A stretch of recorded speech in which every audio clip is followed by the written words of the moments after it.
Welcome back sa aking YouTube channel. Ang aking video ngayon na i-upload ay itong buhos ngayong gabi. Video ko rito sa mga perimeter niya. Dito sa perimeter, nakatuwi siya.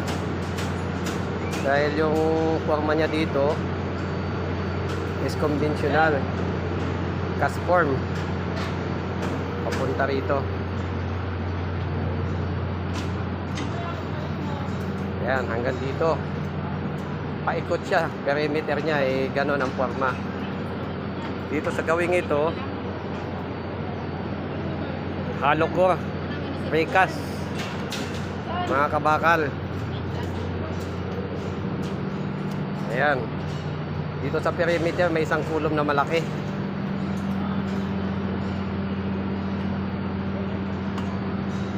$280 yan. Ang laki niyan, $280 by $160. Ito, papunta rito.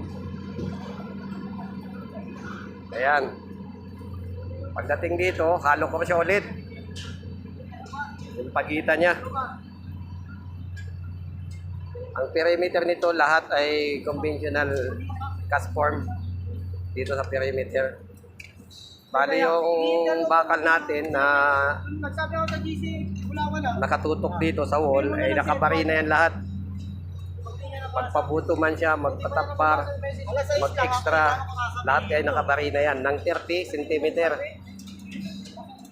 30 cm yung lalim niya na at naka-epoxy yan. O, ayan o.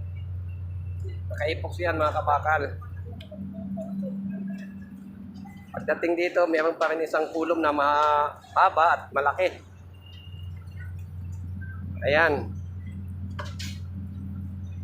Mahaba rin siyang kulom. Hindi naman siya shear roll.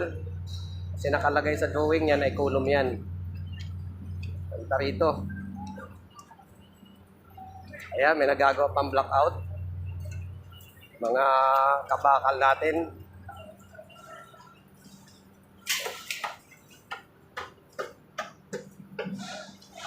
Ito po ang buhos nito, makapal dito sa monolithic.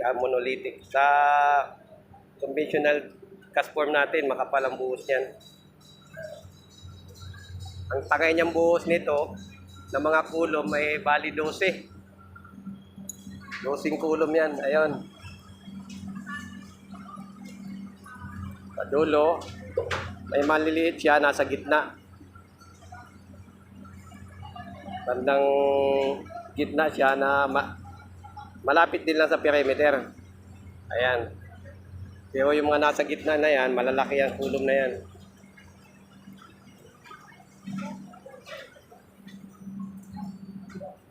Bago po ang lahat, matapos sa aking video ito, ay kung pwede makahingi ng like, share and subscribe. Dito, ganun pa rin, hollow core. At dito, conventional cast form. Makapal dito ang buhos, dito ay manipis. Dahil ito ay may sahig ng konkreto. Yun nga po yung hollow core. Bali dito, ang aangat na lang nitong buhos nito ay 7 cm na lang. Ayan. Tayo dito. Ito yung dugtungan niya. Ito. Ayan yung dugtungan ng konkreto. Malaki-laki rin po ito. So, nasa ano to, nasa 1,000 square meter yata ito. Baka abutin pa mga 1,500.